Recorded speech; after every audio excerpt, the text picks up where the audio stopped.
Hi friends, welcome back to chapter 2 of Shiloh, written by Phyllis Reynolds Naylor. All right, we left Marty and Shiloh staring at each other through the kitchen window. I wonder what's going to happen next. You know, there is only one way to find out. So let's turn to page 9 for the beginning of chapter 2. Sunday night supper's whatever's left from noon. If nothing's left over, Ma takes cold cornmeal mush, fries up big slabs, and we eat it with Karo syrup. But this night, there's still rabbit. I don't want any, but I know Shiloh does. I wonder how long I can keep pushing this piece of rabbit around my plate. Well, not very long, I discover. You gonna eat that meat, or you just gonna play with it? Dad asked. If you don't want it, I'll take it for lunch tomorrow. I'll eat it, I say. Now don't you be giving it to that dog, says Ma. I take a tiny bite. What's the doggy gonna eat then? Asked Becky. Well, she's 3, which is 4 years younger than Dara Lynn. Well, nothing here, that's what, says Ma. Becky and Dara Lynn look at Dad. Now, I had them feeling sorry for the beagle, too. Sometimes girl children get what they want easier than I do, but not this time. Dog's going right back across the river when we're through eating, says Dad. If that's Judd's new dog, well, he probably doesn't have the sense enough yet to find his way home again. We'll put him in the Jeep and we'll drive him on over. Don't know what else I figured Dad to say. Do I really think he's going to tell me to wait until morning, and if the beagle's still there, we can keep him? I tried all kinds of ways to figure out how I could get that rabbit meat off my plate and into my pocket, but Ma's watching every move I make. So I excuse myself and go outside and over to the chicken coop. It's off towards the back where Ma can't see. We keep 3 hens, like chickens. We keep 3 hens.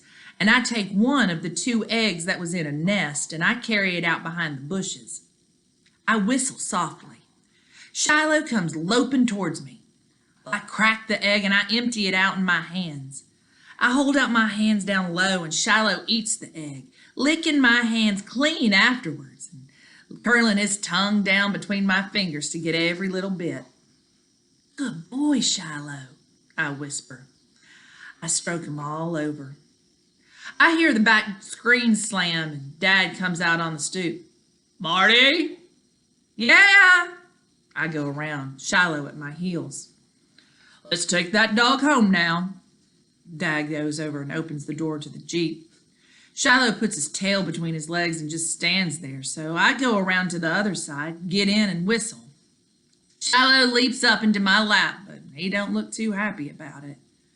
For the first time, I have my arms around him. Oh, he feels warm, and when I stroke him, I can feel the places on his body where he has ticks. This dog has ticks, I tell my dad. Well, Judd'll take him off, Dad said. Well, what if he don't? That's his concern, Marty, not yours. It's not your dog. You keep to your own business. I press myself against the back of the seat as we start down our bumpy dirt driveway toward the road. I want to be a vet someday, I tell my dad. He says.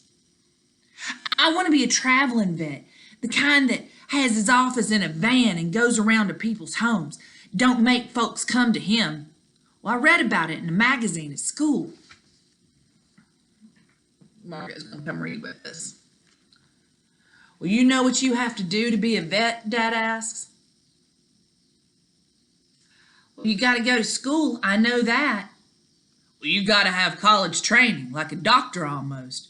Takes a lot of money to go to veterinary school. My dream sort of leaks out like water in a paper bag. Well, I could be a veterinarian's helper, I suggest, my second choice. You maybe could, said Dad, and points his Jeep up the road to the hills. Dusk is settling in now. Still warm, though. A warm July night. Trees look dark against the red sky. Lights coming on in a house here, another one there. And I'm thinking how in any one of those houses there's probably somebody who would take better care of Shiloh than Judd Travers would. How come this dog had to be his? The reason I don't like Judd Travers is a whole lot of reasons. Not the least is that I was in the corner store once down in Friendly and saw Judd cheat Mr. Wallace at the cash register. Judd gives the man a 10 and gets him to talking. Then, when Mr. Wallace gives him his change, he says he gave him a 20. I blink, like I can't believe Judd done that. And old Mr. Wallace is like all confused. So I say, no, I think he'd give you a 10. Judd glares at me, whips out his wallet and waves a $20 bill in front of my eye. Whose picture's on this bill, boy? He says. I don't know. He gives me a look that says, I thought so. That's Andrew Jackson, he says. I had 2 of them in my wallet when I walked down here. Now I only got this one. This here man's got the other, and I want my change. Mr. Wallace, well, he's so flustered he just digs in his money drawer and gives Judd change for a 20. And afterward I thought, what did Andrew Jackson have to do with it? Judd's so fast-talking he can get away with anything. I don't know anybody who likes him much, but around here folks keep to their own business, like Dad says. In Tyler County, that's important. Way it's always been, anyhow. Another reason I don't like Judd Travers is that he spits tobacco out the corner of his mouth. And if he don't like you, and he sure don't like me, he sees just how close he can spit to where you're standing. Third reason I don't like him is because he was at the fairgrounds last year, same day as we were, and seemed like every place I was, he was in front of me, blocking my view. Standing in front of me at the mud bog, sitting in front of me at the tractor pull, and rising up out of his seat at the Jordan Globe of Death motorcycle act, so I missed the best part.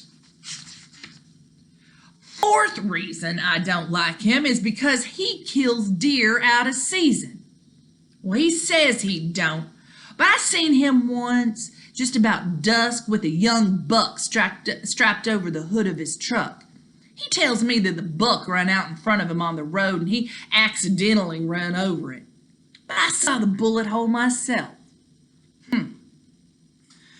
If he got caught, he'd have to pay $200. That's more than he's got in the bank, I bet. We're in Shiloh now. Dad's crossing the bridge by the old abandoned grist mill, turning at the boarded up school, and for the first time I can feel Shiloh's body begin to shake. Well, he's trembling all over. I swallow. Try saying something to my dad and have to swallow again. How you go about reporting somebody who don't take care of their dog right? I ask finally. Who are you fixing to report, Marty? Judd. If this dog's mistreated, he's only about 1 out of 50,000 animals that is, Dad said. Folks even bring him up here in the hills and let him out. Figure they can live on rats and rabbits. Wouldn't be the first dog that wasn't treated right. But this one come to me to help him, I insist. Knew that's why he was following me. I got hooked on him, Dad, and I want to know that he's treated right. For the first time, I can tell Dad's getting impatient with me. Now, you get that dog out of your head right now. If it's Travers' dog, it's no mind of ours how he treats it. What if it was a child? I ask him, getting too smart for my own good. If some kid was shaking like this dog is shaking, you wouldn't feel no pull for keeping an eye on him? Marty, Dad says, and now his voice sounds just plumb tired. This here's a dog, not a child, and he's not our dog. I want you quit going on about it, you hear? I shut up then, let my hands run over Shiloh's body like maybe everywhere I touch I can protect him somehow. We're getting closer to the trailer where Judd lives with his other dogs, and already they're barking up a storm, hearing Dad's Jeep coming up the road. Dad pulls over. "You want to let him out?" He says. I shake my head hard. "I'm not letting him out here till I know for sure he belongs to Judd." And I'm asking for a slap in the face. But Dad don't say anything. He just gets out and goes up the boards Judd has laid out in place of a sidewalk. Judd's at the door of his trailer already in his undershirt, peering out. "Looks like Ray Preston," he says through the screen. "How you doing, Judd?" Judd comes out on the little porch he's built at the side of his trailer, and they stand there and talk a while. Up here in the hills, you hardly ever get down to business right off.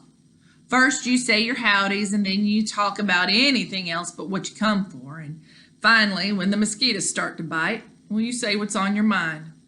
And you always edge into it, not to offend. I can hear little bits and pieces floating out over the yard. The rain, the truck, the tomatoes, the price of gasoline. And all the while, Shiloh lays low in my lap, tail between his legs, shaking like a window blind in a breeze. And then the awful words. "Say, Judd, my boy was up here along the river this afternoon, and a beagle followed him home. Don't have any tags on his collar, but I'm remembering you got yourself another hunting dog and wondering if he might be yours." Oh, I'm thinking this is a bad mistake.